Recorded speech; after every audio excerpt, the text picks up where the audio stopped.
पहले उसको कंप्लीट करते हैं, इसके बाद मॉड्यूल 5 पे जाते हैं।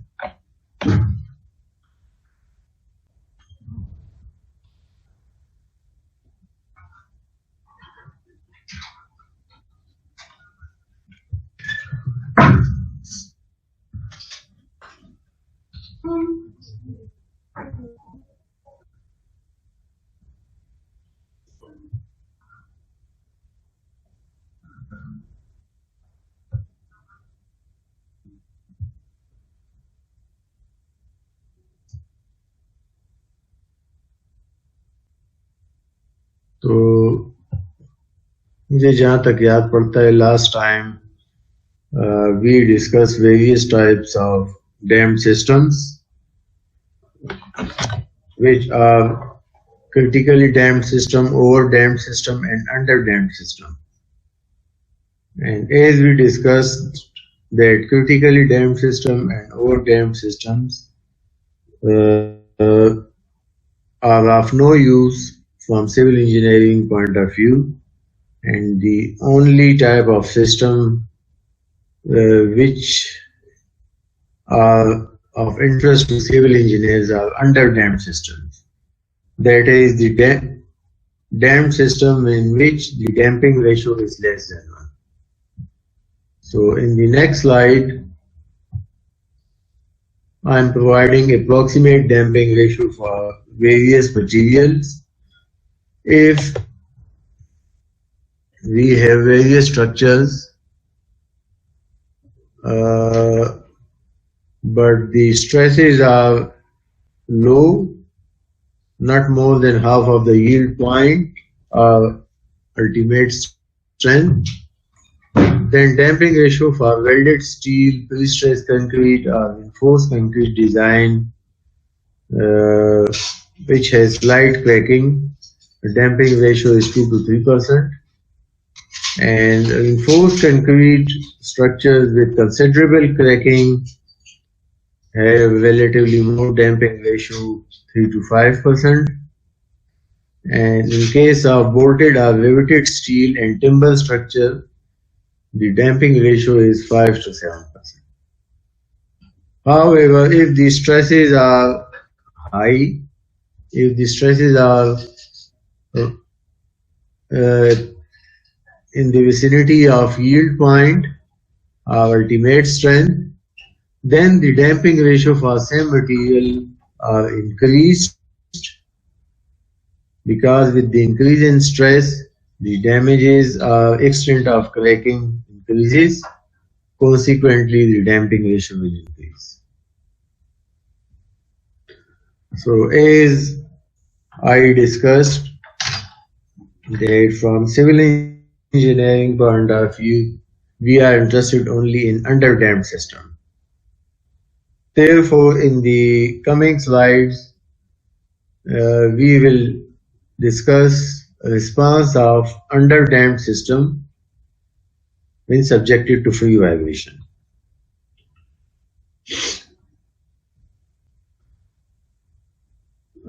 Just like undamped system, we can solve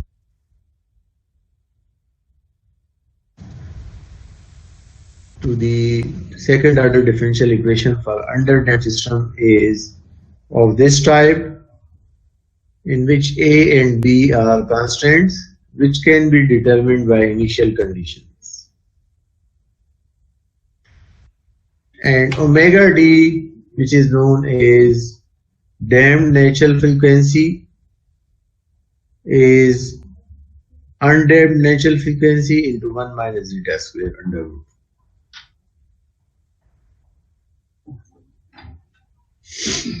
And as I said, A and B can be determined by initial conditions, that is displacement and velocity at the start of free vibration at t is equal to 0.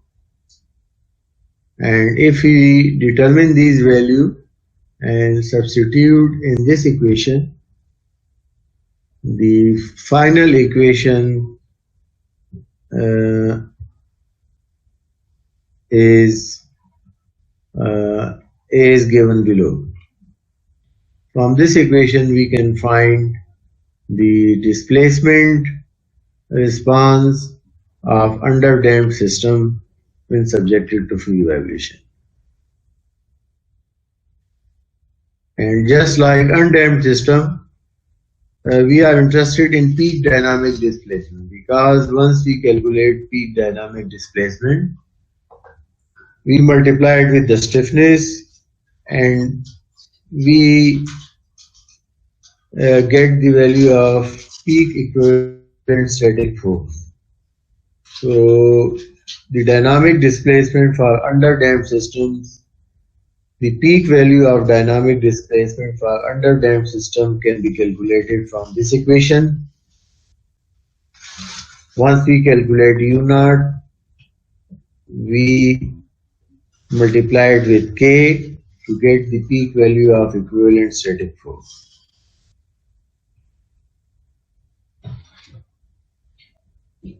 So now we are in a position to solve a problem,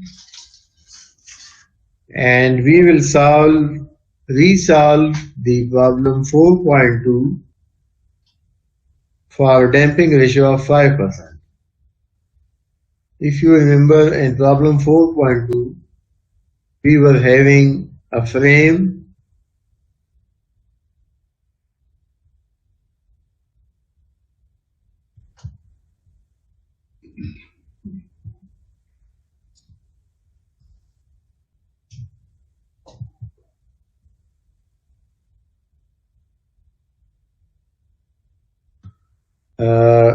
so we will resolve this problem. In problem 4.2, we consider this as an undamped system. Now we will consider a damping ratio of 5%.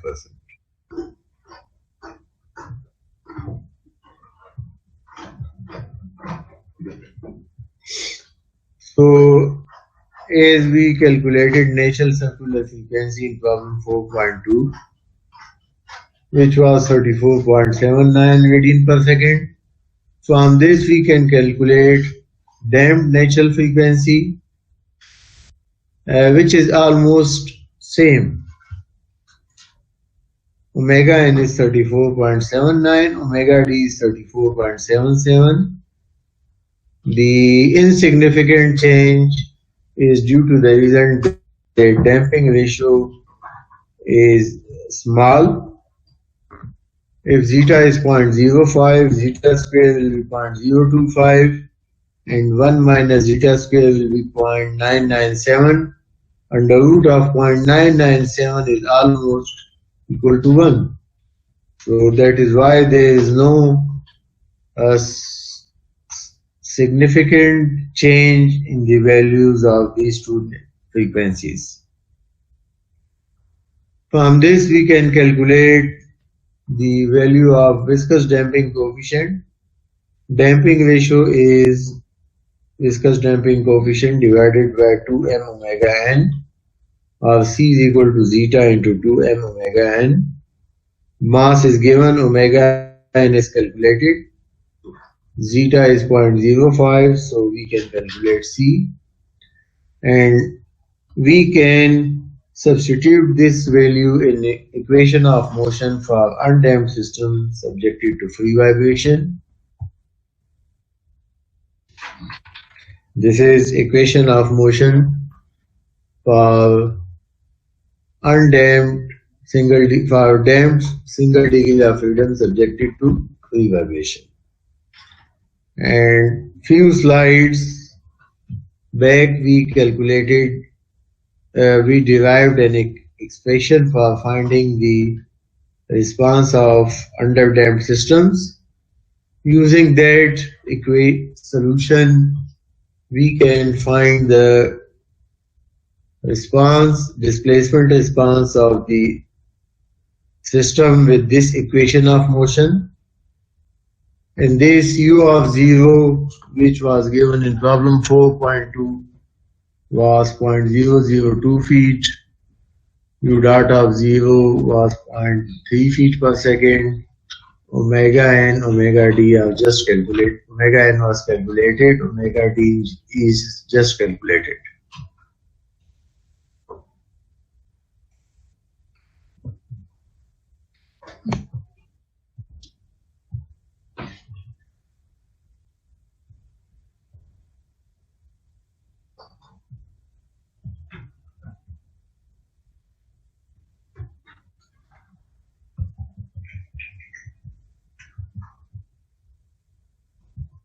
There is small correction.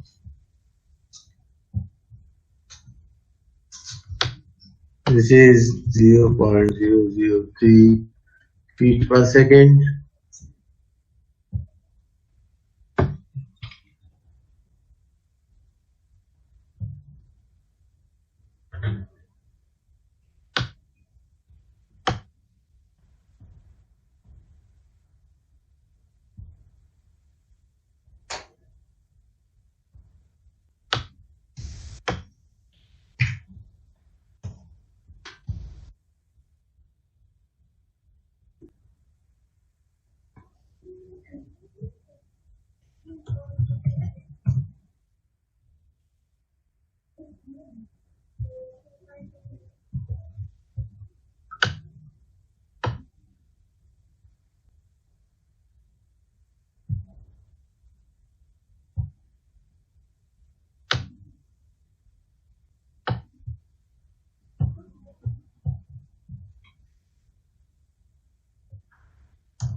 So substituting these values in the Bow equation, we get this equation, which after simplification is in this form. Now, with the help of this equation for various values of time t, we can find the corresponding value of dynamic displacement. And if we draw the plot, draw a graph for this equation, uh, this is the graph that is plotted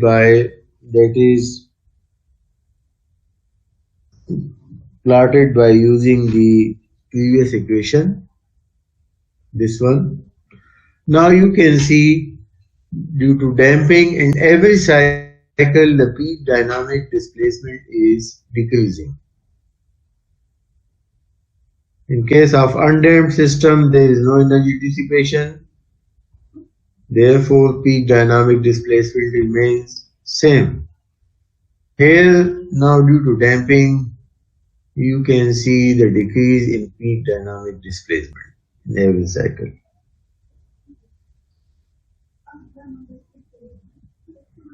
Anyhow, now we can find the peak dynamic displacement. We have all the values.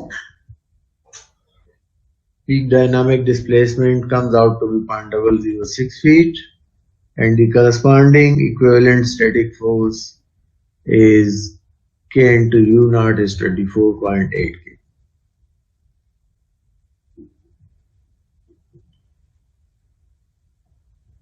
So I will wait for a few seconds. If there is no question, I will proceed.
Now the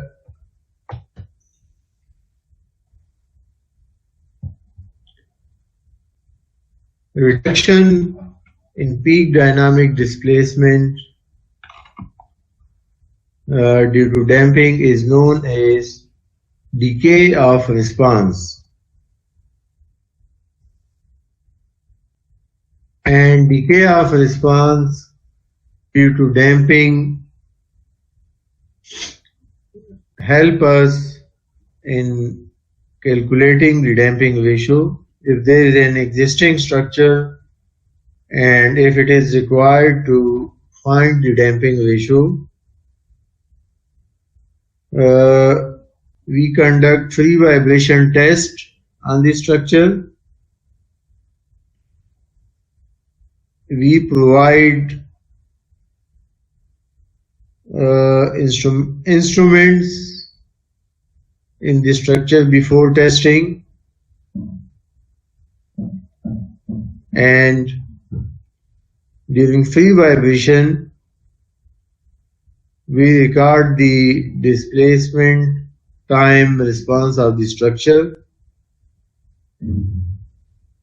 and once we record that response and plot that recorded data, we can calculate damping ratio. Here an equation is derived to find the damping ratio with the help of recorded data. So this is free vibration response of a system. Let Ui is the peak displacement after Ti time, and Ui plus 1 is the peak displacement in next cycle, next successive cycle.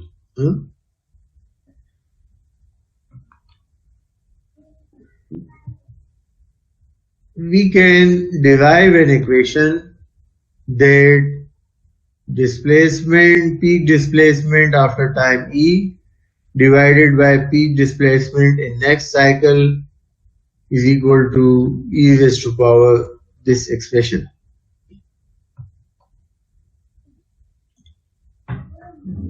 Taking natural log of both the sides,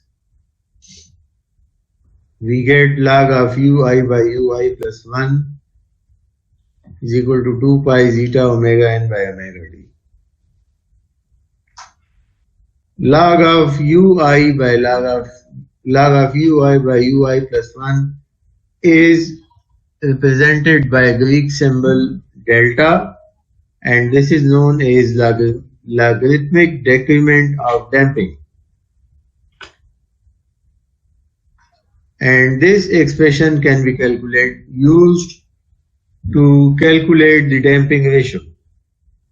As you can see in the next slide, omega d is equal to omega n into 1 minus zeta square, and replacing omega d with this equation, we get delta is equal to 2 pi zeta omega n by omega n into 1 minus zeta square.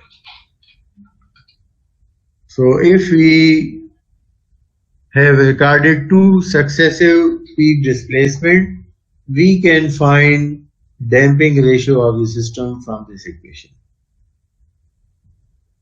For civil engineering system, delta is usually 0.05, but in any case it does not exceed 0.1. And if we take zeta as 0.1, zeta square will be 0.01, 1 minus zeta square will be 0.99, and under root of 0.99 is approximately 1. So for civil engineering system, the above equation reduces to this form. Now sometimes it is required to find the response of system after a specific number of cycles. And for that purpose, in this slide, we will develop an equation with the help of which we can find the response of a system after certain number of cycles represented by J. For that purpose, again the free vibration data is considered. Let U1 is the first peak displacement and Uj plus 1 is the peak displacement after J cycles. J is any round number, and we can derive this equation that decay in J cycle can be calculated from this equation, which after rearranging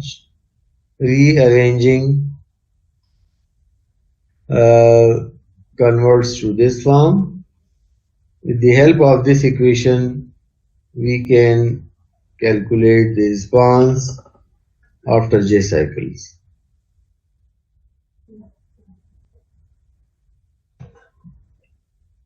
क्या कोई सवाल है आप लोगों का?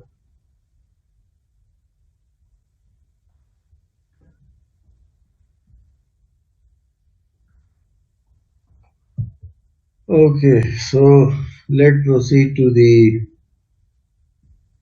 an example.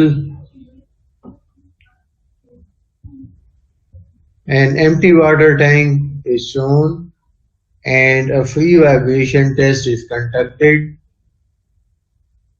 on the empty tank by applying a 60 kip force through a cable attached to the tank. The angle of the cable with the horizontal axis is 60 degrees, and stiffness of the system is such that the tank displays in horizontal direction by 2 inch.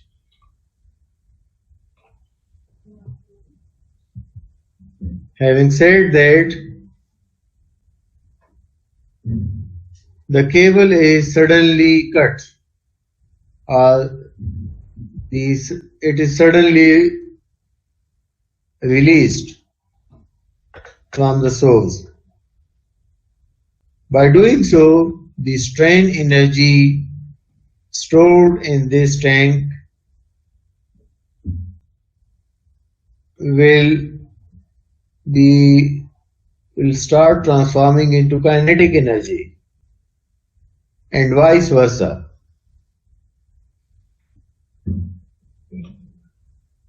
And due to transformation of this energy, vibration will take place. And it was recorded that after 5 cycles, which completes in 2.55 seconds, the amplitude of displacement is reduced from 2 inch to 0.9 inch. Now, if the amplitude is reducing, this is due to the damping. With the help of this data, we are required to calculate the following parameters.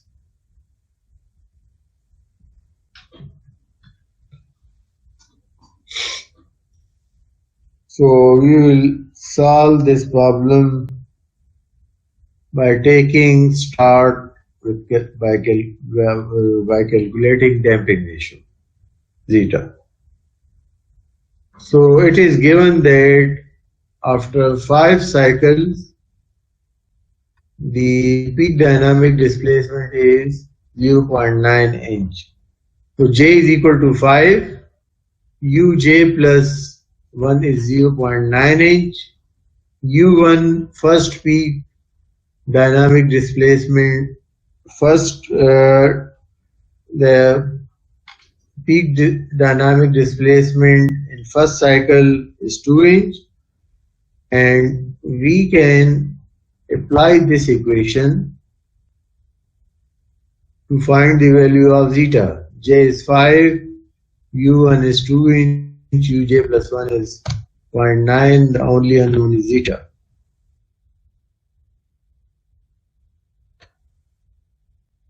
And if we calculate zeta, its value is 0.0254 or 2.54%.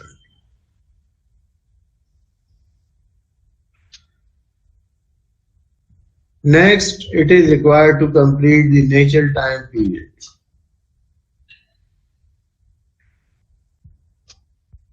For calculating the natural time period, you have to use the definition of natural time period. Natural time period is the time required by a system, single degree of freedom system, to complete one cycle of vibration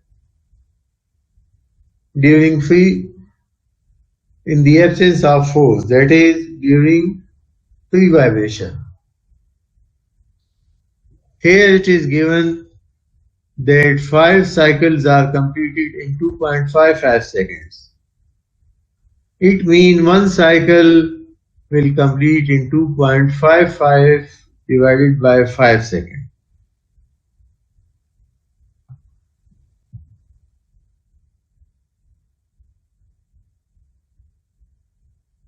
So the natural time period will be 0.51 second.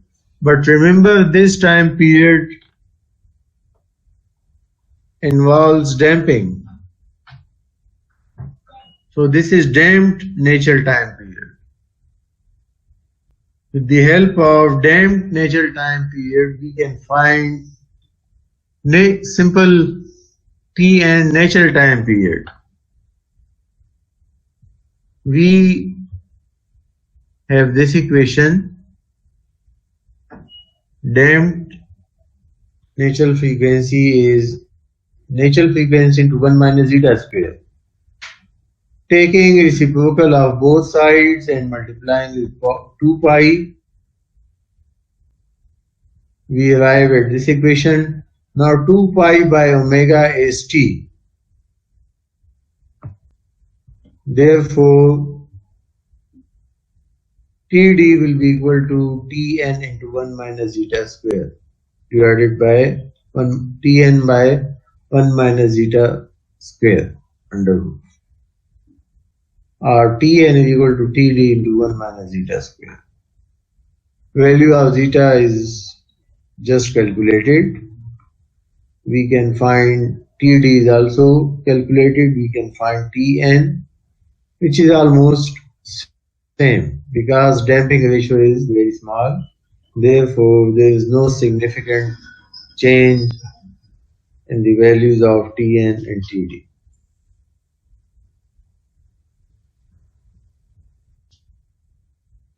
Next step is to find the stiffness.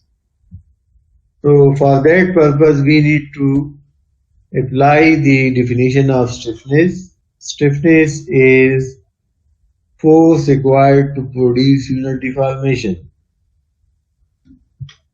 Here we are considering stiffness in horizontal direction. In horizontal direction, the displacement is 2 inch under an inclined force of 60 kg. Now this 2 inch kip displacement is produced due to the horizontal component of this inclined force. And horizontal component of this inclined force is 60 cos 60.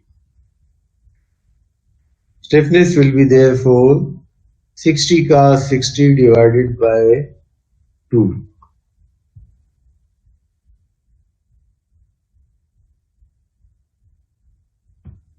Or 15 kip per inch or 18,000 pound per foot.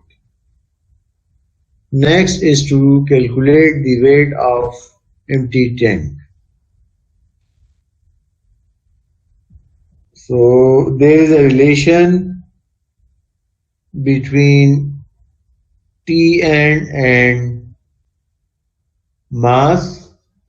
Tn is equal to 2 pi under root m over k. Omega n is under root k over m. M can be written as w divided by g, or kg by w under root. From this equation, we can calculate w, which is k into g divided by omega n square. Now omega n is 2 pi by Tn.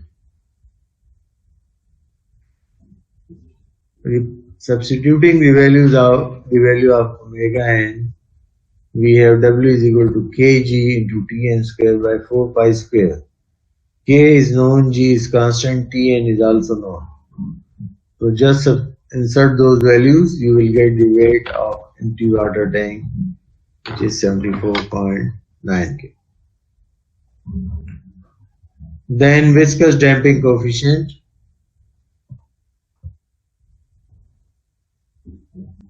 which can be calculated by using the definition of damping ratio,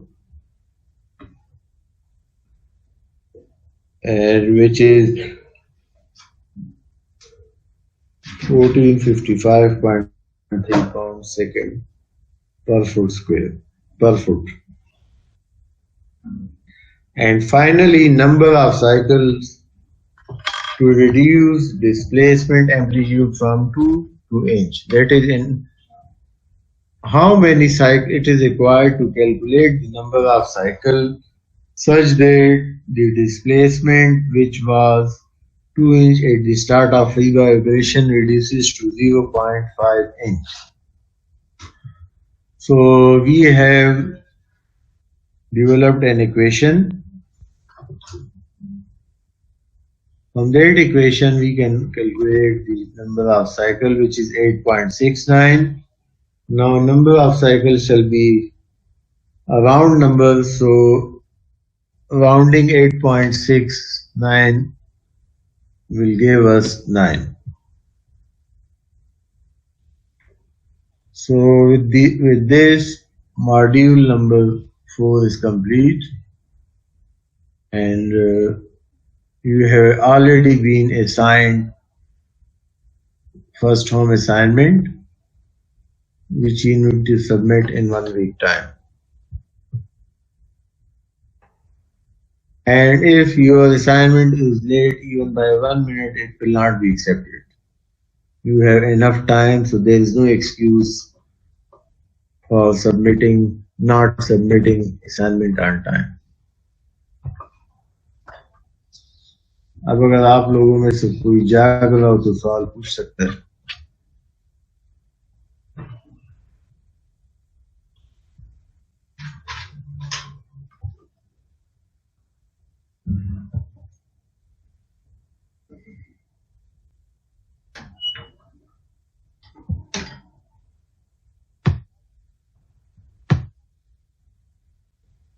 Okay, so we start module number 5.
Module number 5 is related to the response of single degree of freedom system.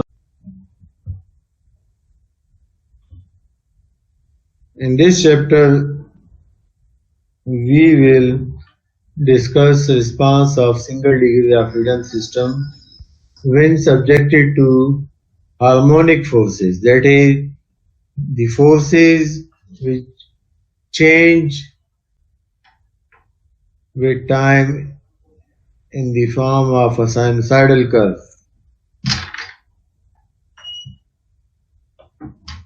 Further explanation, mathematically we can explain that a harmonic force is one whose time variation is defined by any one of the following equation.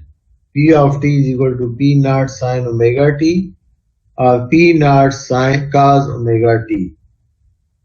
इन दोनों में से कोई भी equation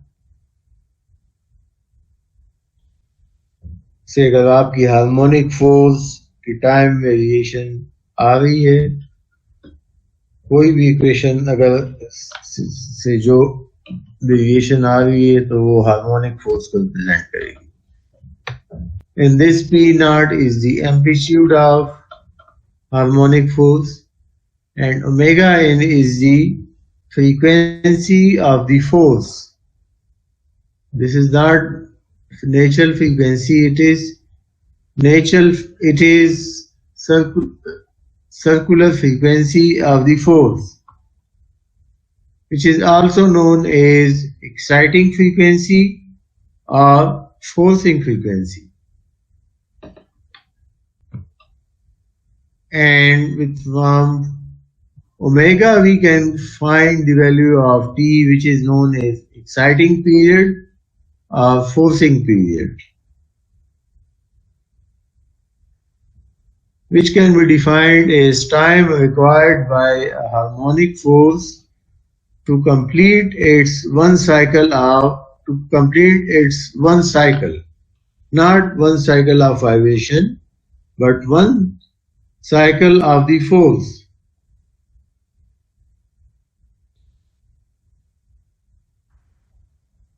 Here, this first equation is plotted. Pt is equal to P naught sine omega t. And if you plot this, you will have a graph of this type.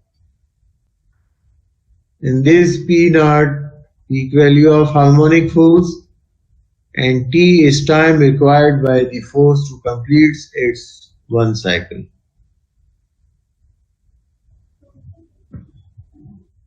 The equations that used in this lecture are strictly applicable to sign variation of harmonic force. Pt is equal to P naught sine omega t. Example of harmonic forces are unbalance in rotating machines. I gave you examples in first lecture that when unbalancing effect occurs in rotating machine, due to that reason the centrifugal forces are produced. Rotating machine can be any machine which rotates about its center, such as turbines, electric motors, generator, fans, rotating shafts.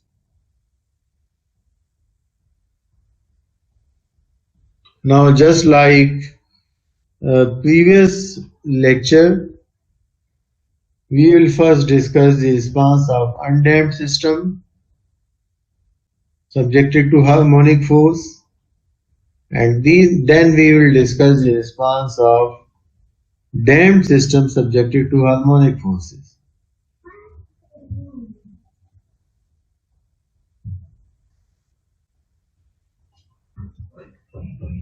So first of all, let us solve the response of harmonic forces subjected to response of undamped system subjected to harmonic force. So as you know that generalized equation for single degree of generalized equation of motion for single degree of freedom system is of this type.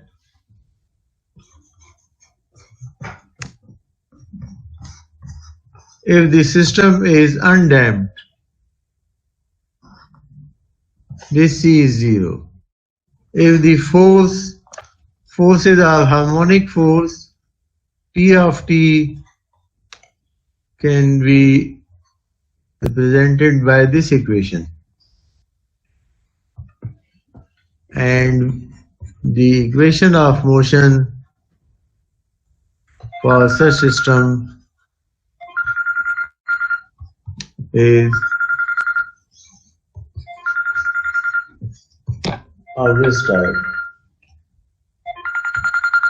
अच्छा मैं एक phone attend करता हूँ, इसके बाद join करता हूँ आप